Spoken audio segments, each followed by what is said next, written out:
आपको।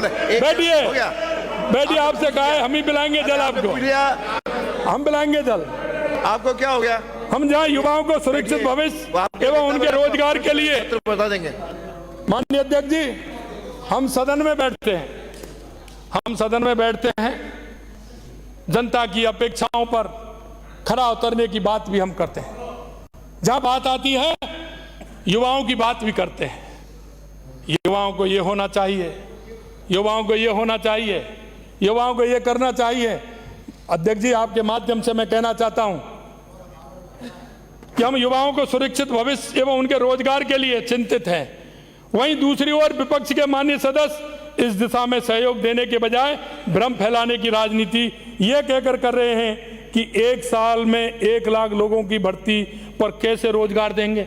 अरे हम बता रहे ना आपको, हम कह रहे हैं तो हमको करनी है, तुम सुन तो रहो, उसकी सुनो तो सही। पहले वो कह रहे हैं, आपने कहा ERCP पर आपने कह दिया कि आप कौन होते हैं। माननीय अध्यक्ष जी, आपके माध्यम से मैं कहना चाहता हूं, मैंने ये कहा था और आज भी मैं कहना चाहता हूं कि ERCP प्रारंभ की थी तो हमारी सरकार ने की थी, उसका प्रारंभ किया था तो हमारी सरकार ने किया था, उसका पानी का बजट कहीं कोई आवंटन था तो हमारी सरकार के द्वारा था, हमारी वसुंधरा जी सरकार में हुआ था। लेकिन मैं आपसे पूछना चाहता हूं, आप उस दिन मेरे से पूछ रहे थे कि आप बताइए, मैंने कहा आप जिसकी बात कर रहे हैं वो मेरे को आप बता दीजिए। मैंने ये नहीं कहा, मैंने ये कहा कि आपने क्या किया है वो मेरे को बता दीजिए, आपने कौन से किया था वो मेरे को बता दीजिए, मैंने इसमें कौन सा गलत कह दिया। आज माननीय प्रतिपक्ष के नेताजी ने कहा MOU आपने नहीं किया, वो हमने किया है, वो हमने किया है, आपने नहीं किया, आपने नहीं किया, आपने नहीं किया, आपने कहीं कहाँ किया। अरे मेरे को मैंने पहले भी कहा था भाई, अरे मैंने पहले भी कहा था वातावरण बनाइए। ये भी कह रहे थे, सबने सुना है, वो भी कह रहे हैं, सुनिए। अध्यक्ष जी मैं एक बात के अध्यक्ष जी मैं आपसे कहना चाहता हूं, मैंने उस दिन भी सदन में कहा था, मैंने उस दिन भी सदन में कहा था, आपने अगर पानी बंटवारे का कोई MOU किया है, MOU तो मेरे को एक कॉपी दे दीजिए उसकी। उस दिन भी कहा था और आज भी मैं कहना चाहता हूं, दोहराना चाहता हूं, सदन को गुमराह करने की आवश्यकता नहीं है। अगर आपने कोई MOU किया है ERCP को लेकर के तो हमको बता दें आप, यह गलत है। आप कह रहे थे, वही बात मैंने कही थी, आप मेरे से कह रहे थे इतना लाइए, इतना लाइए, मैंने कहा आपको बताइए कितना करना है। उस दिन भी कहा, आज भी मैं कह रहा हूं, मैं आपसे कहा उस दिन भी मैंने कहा और आज भी मैं कह रहा हूं।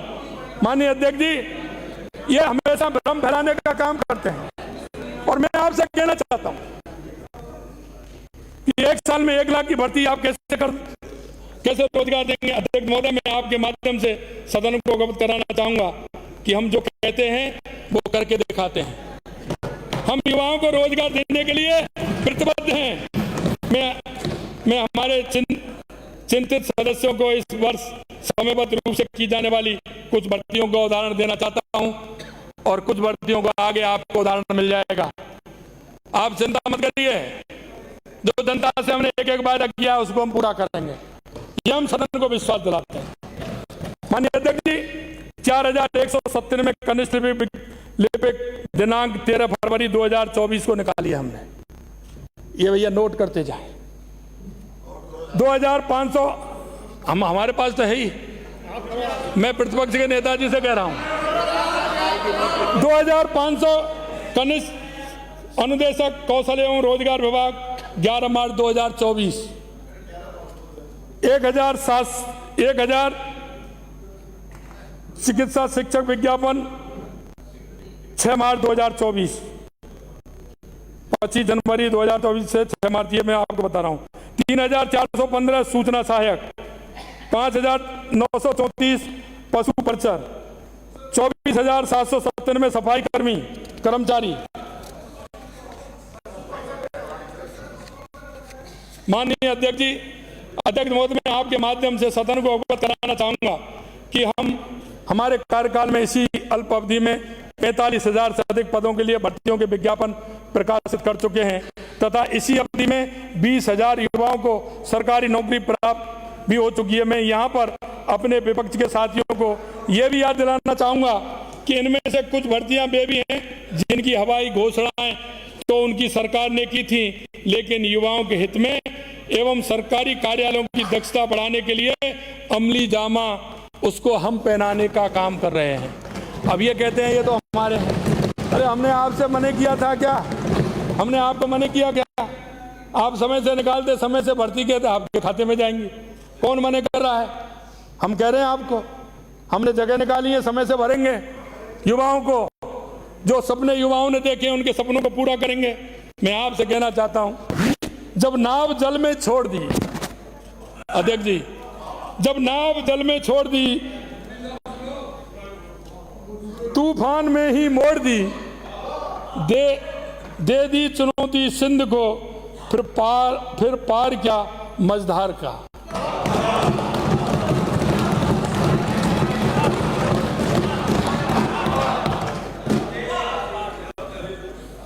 मैं तो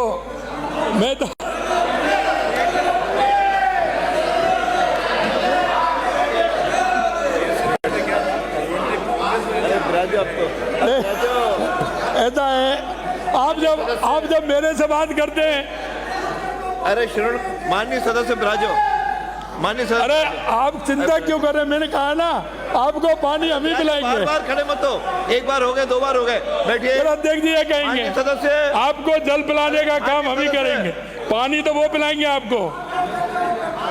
अरे सरवण जी मेरी बात सुनिए, पानी तो वो पिलाएंगे आपको, जल में पिला दूंगा।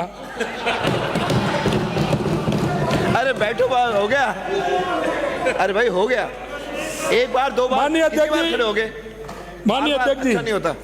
पिछली सरकार के कार्यकाल में कुप्रबंधन, अपराधियों को संरक्षण देने तथा अनावश्यक हस्तक्षेप के चलते हमारा हमेशा से शांत प्रिय माने जाने वाला प्रदेश पूरे देश में अपराध तथा आपराधिक गतिविधियों के बारे में चर्चित रहा। इससे प्रदेश की प्रतिष्ठा को भी ठेस पहुंची, आम जन के मन में असुरक्षा का भावना उत्पन्न हुई तथा निवेश के माहौल पर भी विपरीत असर पड़ा, जैसे कि हमारे प्रतिपक्ष के नेताजी ने भी कहा था कि वास्तव में पड़ता ही है।